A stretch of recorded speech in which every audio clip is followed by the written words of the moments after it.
Rawalpindi chamber of commerce and industry, جناب ناصر مرزا صاحب، میں سب سے پہلے تو آپ کو خراج تحسین پیش کرتا ہوں کہ یہ جو آپ نے ایکسپو کی اور مینلی کنسٹرکشن انڈسٹری کی، تو اس کی بھی آپ کو خراج تحسین پیش کرتا ہوں. اور پھر جو میں نے جو سٹالز پہ گیا اور جو ادھر سے مجھے ان پٹ ملی، اور ایک آپ کی بھی ان پٹ ہے کہ یہ کنونشن سینٹر کو اسلام آباد میں ایک ایکسپو سینٹر بنا دیا جائے. اس کا بھی میں انشاءاللہ یہ بڑی اچھی سجیشن ہے اور اس کی میں ابھی کنسلٹ کروں گا اپنے کیبنٹ ممبرز کو اور میں پھر انشاءاللہ اس کے اوپر فیصلہ کروں گا.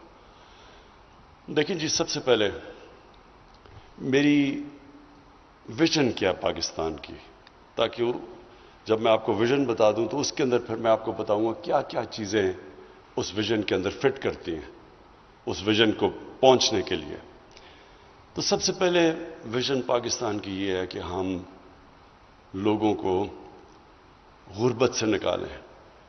ہماری تقریباً 40% آبادی ہے جس میں 25% غربت کی لکیر سے نیچے ہے اور تقریباً 20 یا 25% جو کہ بالکل اس کے قریب ہے. تو میرا جو سب سے پہلا ایم ہے کہ ہم کیسے ان کو اوپر اٹھائیں. دوسری ویژن ہے پاکستان کی کہ ہم اپنے ملک کی دولت کیسے بڑھائیں، ویلتھ کریٹ کیسے کریں.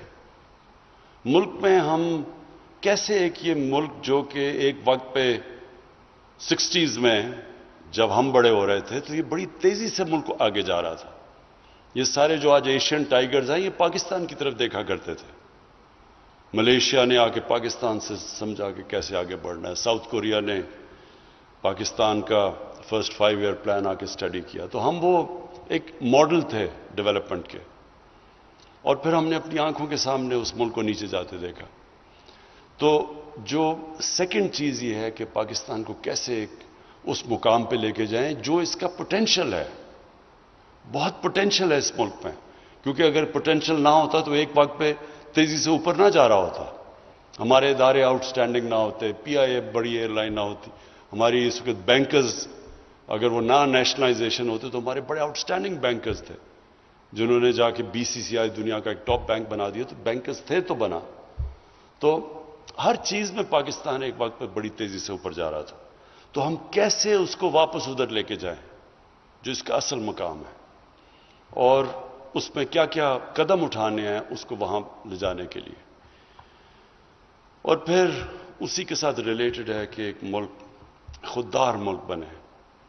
یہ جو ہمیں قرضے لینے پڑتے ہیں، کبھی IMF کے پاس 20 دفعہ IMF کے پاس جا چکے ہیں کیونکہ ہم اپنی اکانومی مینج نہیں کر سکے. اور پھر ایک چھوٹا سا طبقہ اتنا امیر ہو گیا ہے کہ ان کے لیے باہر، یعنی میں کیونکہ میرا باہر بڑا جانا ہوتا تھا، کرکٹ کی وجہ سے باہر جاتا تھا. پھر میں شوکت خانم کے لیے پیسے اکٹھے کرنے کے لیے باہر پاکستانیوں سے پیسے اکٹھے کرتا. تو وہاں امیر ترین پاکستانی ہوتے تھے. وہ پیسہ ان کے پاس ہوتا تھا اور وہ یعنی آپ امیجن نہیں کریں گے کہ پاکستان کے یہ حالات ہوں کہ اس کو قرضے لینے پڑے اور امداد لینے پڑے. تو لوگ امیر لیکن ملک غریب. تو یہ بھی ایک امبیلنس ہے کہ ایک سسٹم جب کرپٹ ہو چکتا ہے تو یہی ہوتا ہے. پھر نیچے غربت ہو جاتی ہے، تھوڑا سا طبقہ امیر ہو جاتا ہے، نہ وہ ٹیکس دیتا ہے، وہ آرام سے عیاشیاں، لنڈن میں ان کی چھٹیاں، ہالیڈیز، باہر شاپنگ. لیکن عام آدمی جو ہے وہ اپنی بنیادی ضروریات مشکل سے پوری کرتا ہے. تو ایک کرپشن کا یہ سسٹم بن جاتا ہے. یہ سارے وہ ملک جدھر حکمران اور ان کی رولنگ ایلیٹ کرپٹ ہوتی ہے، ان سارے ملکوں کے اندر یہی حالات ہوتے ہیں. وسائل کے باوجود غربت ہوتی ہے اور تھوڑا سا طبقہ بڑا امیر ہوتا ہے اور ان کے باہر بڑے بڑے محلات ہوتے ہیں. یہ ساری ڈیولپنگ کنٹریز کی یہی سٹوری ہے. تو یہ اس کو کیسے چینج کرنا ہے، تو یہ ایک میرا بڑی ویژن ہے. یہ تو جو آخری چیز ہے تو رول آف لا، قانون کی بالادستی بجائے طاقت کی بالادستی، وہ قائم کر کے، انصاف قائم کر کے تو یہ چینج آئے گا بڑی سطح کے اوپر. لیکن نیچے سے جو لوگوں کو اٹھائیں گے اس کے بڑے طریقے ہیں. ایک تو ہم پورا احساس پروگرام لے کے آ رہے ہیں. ابھی جنرل حیدر نے مینشن کیا کہ کامیاب پاکستان انشاءاللہ آپ دیکھیں گے کہ یہ صرف پاکستان کے اندر نہیں، یہ ڈیولپنگ ورلڈ کے اندر ایک مثال بنے گی کہ کیسے ایک قوم اپنے کمزور طبقے کو اوپر اٹھاتی ہے. اس کے اندر جو ہم کام کر رہے ہیں کبھی پہلے پاکستان میں نہیں ہوا کہ ہم نے، اور یہ انشاءاللہ 9 تاریخ کو ہم بڑے دھوم دھام سے لانچ کر رہے ہیں. اور یہ پروگرام میں کیا ہوگا کہ جو ہمارا 40% نیچے طبقہ ہے، ہر خاندان کو، ہر خاندان آپ یہ دیکھ لیں، یہ بڑا ایمبیشس پروگرام ہے. ہر خاندان کے لیے ایک خاندان کے فرد کو ٹیکنیکل ایجوکیشن دی جائے گی. خاص طور پہ اب جو آئی ٹی کا سیکٹر ہے اس میں بڑی جلدی آپ لوگوں کو ٹرین کر سکتے ہیں اور بڑی جلدی وہ پیسے کمانا شروع کر سکتے ہیں. ایک خاندان کے اندر ہیلتھ کارڈ جائے گا. ہیلتھ کارڈ کا مطلب کہ 10 لاکھ روپے میں کسی بھی ہسپتال میں جا کے وہ خاندان کے فرد اپنا علاج کروا سکتا ہے مفت. تیسری چیز کہ سستے سود کے بغیر قرضے دیے جائیں گے. اگر شہر میں ہیں تو وہ اپنی کوئی دکان یا اپنی کوئی جو بھی اس قرضے پہ کر سکے، اپنا کاروبار کر سکے. اور اگر دیہات میں ہیں تو وہ ایک کسان کے لیے وہ سود کے بغیر ایک فرد کو قرضہ ملے گا. اور پھر جو لو کاسٹ ہاؤسنگ ہے، یہ پاکستان میں ابھی تک روٹی کپڑا مکان کی تو بات ہوئی تھی لیکن کبھی اس کے اوپر کام نہیں ہوا. اب ہم مائکرو فائنانس کے ذریعے اس ایک خاندان کے لیے اس کو ہم فائنانس کریں گے اپنا گھر بنانے کے لیے. یہ اس لیے امپورٹنٹ ہے